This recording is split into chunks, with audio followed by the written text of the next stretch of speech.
Executive producer द्वय र निर्माता हामीसँग हुनुहुन्छ, निर्देशक हुनुहुन्छ। एकदमै राम्रो कामको तारिफ तपाईँको आइरहेछ। यो माहौल अलि सबैजना बोल्न नसक्ने पनि हुनुभएको थियो, कस्तो लागिरहेछ दाइ अहिले चाहिँ? अब यो कस्तो क्षेत्र क्या, दर्शक रुयो भने हामी खुसी हुनुपर्ने क्या। अब तथापि दर्शक रुँदाखेरि सिनेमा त मैले अब धेरैचोटि हेरेको छु, तर आज चाहिँ म दर्शक रोएको देखेर म आफै रोएँ क्या। दर्शक मात्रै होइन, तपाईँको निर्माता पनि रोइराख्नु भएको छ। अघि अगाडि जाँदाखेरि पनि उहाँ बोल्न नसकेको मैले देखेको थिएँ पर्सनल्ली होइन। उहाँले यो के देखेर चाहिँ अब तपाईँ हङकङको प्रिमियरमा पनि जानुभयो होइन, अब बाहिरको कतिवटा प्रिमियर भयो होइन, ती प्रिमियरहरूमा यो खालको रेस्पोन्स पाउनु भएको थियो, त्यहाँ पनि यस्तै भावुक हुनुभएको थियो कि यहाँको अडियन्सको त्यो देखेर यो अझै इमोसनल हुनुभयो तपाईँ?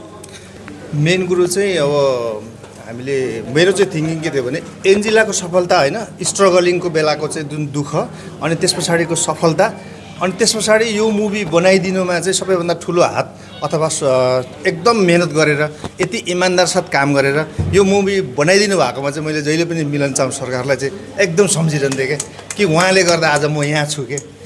एन्जिलाले गर्दाखेरि मेरो पहिचान भयो स्पोर्ट्समा होइन, चलचित्र क्षेत्रमा चाहिँ म मिलन सरले गर्दाखेरि नै अब इस्टाब्लिस हुनेवाला छु भन्ने जस्तो लाग्छ। र मुभी चाहिँ अति राम्रो बनाइदिनु भएको छ भन्ने कुरा भन्दा पनि अडियन्सले अति मन पराइदिनु भयो कि, अति मन पराइदिनु। हामीलाई त कन्फर्म लाग्थ्यो, हामीलाई त एकदम राम्रो हुन्छ भन्ने एउटा विश्वास थियो होइन। मिलन सरले एकदम राम्रो मुभी बनाउनु भएको छ भनेर हामी धेरै पटक हेऱ्यौँ कि, धेरैचोटि हामी रुयौँ। तर कस्तो हुन्छ भने हामीले अडियन्सले कति मन पराइदिनुहुन्छ होइन भन्ने कुराहरू थियो। हामीले त्यही हुनाले प्रिमियर हङकङ, युके र कोरियामा गरे हो, त्यसबाट हामीलाई एउटा कन्फिडेन्स बढ्यो। मलाई चाहिँ 100मा 100% चाहिँ मिलन सरले राम्रो मुभी बनाएको छ भन्ने विश्वास थियो। त्यसमा अडियन्सले त्यति नै साथ दिएर त्यति नै मन पराइदिनु भयो। त्यसमा चाहिँ अनि एन्जिलाले जुन किसिमले चाहिँ उसले आफ्नो एक्टिङमा चाहिँ कन्फिडेन्स देखाएको छ, अडियन्सले मन पराइदिएको छ, फिल्मको हर डायलगमा हर सिनमा इन्जोय गरेको छन्। अनि त्यस पछाडि त्यो जति पनि स्ट्रगलमा अडियन्सहरू चाहिँ डुबिदिनु भएको छ अनि उसको सफलतामा ताली पड्काइदिनु भएको छ, त्यो कुराले चाहिँ एकदम मलाई आँसु आएको थियो।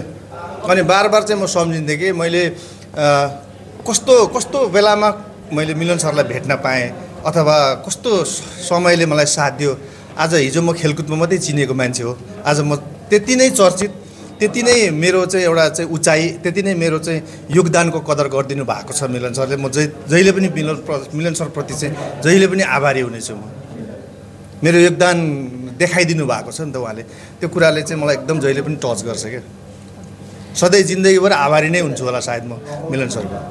त्यो चिजहरू सम्झेर हजुर चाहिँ त्यो आँखा भरिएको थियो तपाईँको होइन? त्यसमा त होइन, धेरै कुराहरू छन् अहिले, सबै कुराहरू जस्तो अब हाम्रो विनोद र चाहिँ हाम्रो राजेशजीले चाहिँ होइन, उहाँहरूले फेरि कस्तो हुन्छ भने मलाई एक प्रकारको भन्यो भने बोकेकै हो कि होइन। उहाँहरूले एभ्री स्टेप चाहिँ साथ दिएकै हो, दाइ हामी छौँ, तपाईँ गर्नुहोस्, हामी साथ दिन्छौँ भनेर उहाँले चाहिँ कस्तो हुन्छ भने जति हामी खटेको छौँ होइन, म जति खटेको छु, जति समय लगाएको छ त्यति नै रात दिन उहाँले चाहिँ मलाई फोन गर्ने, सोध्ने, बुझ्ने, राजेशजीहरूले दाइ गर्नुहोस् हामी छौँ भनेर जुन किसिमले हौसला दिनुभयो, त्यो कन्फिडेन्सले गर्दा मात्रै मैले यो सफलता प्राप्त गरेको हो।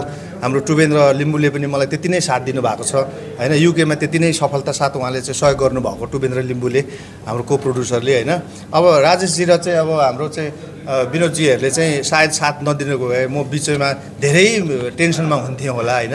तर यो सफलताको लागि उहाँलाई चाहिँ श्रेय दिन्छु, अब मिलन सरलाई दिन्छु, त्यस पछाडि हाम्रो राजेशजी र चाहिँ विनोदजी होइन उहाँलाई दिन्छु। कलाकारले पनि 100% साथ दिनुभएको छ। दया भाइलाई जिन्दगीभर भुल्न सक्दिनँ। मैले अहिले धेरै मुभी हेरेको छु, सायद धेरै मान्छेले के भनेको छ भने गाउँ आएको बाटोमा चाहिँ एकदम नेचुरल एक्टिङ गरेको छ भन्ने धेरैको सुनेको छु, मैले पनि हेरेको छु। तर दयाहाङ राईको जुन छ एक्टिङ, यसमा चाहिँ जे रोल छ त्यसमा चाहिँ बुलन्द एक्टिङ गरेको भन्ने लाग्छ मलाई कि उहाँको रियल नै जुन किसिमले रियल रोल खेल्नु भएको छ त्यो रोलमा उनले 100% निभाएको छ क्या।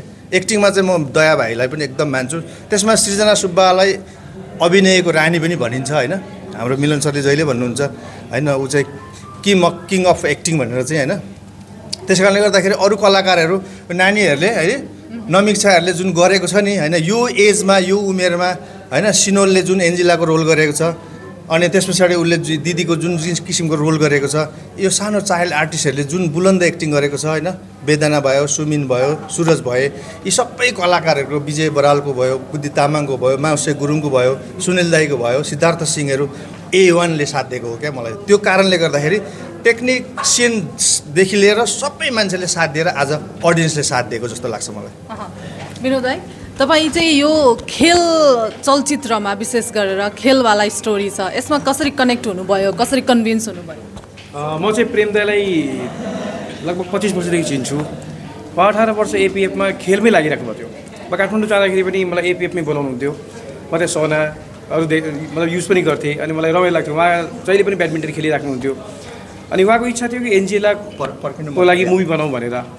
अनि विनोद भाइ म बनाउन लागिरहेको छु तर म एक्लै आँट भइरहेको छैन, तिमी साथ दिन्छौ भन्नुभयो। मलाई हुन्छ दाइ, म मात्र होइन राजेशले पनि साथ दिन्छ भने मैले उहाँलाई एउटै वर्ड भनेको थिएँ, राजेशलाई नसोधिकन मैले। त्यसपछि राजेशलाई भने, राजेशले हुन्छ भन्यो र त्यसपछि हाम्रो एन्जेला यो जुन चाहिँ टिम छ फ्यामिली, उहाँहरूको त्यो बोन्डिङ देखेँ मैले जब सुटको बेलामा। अनि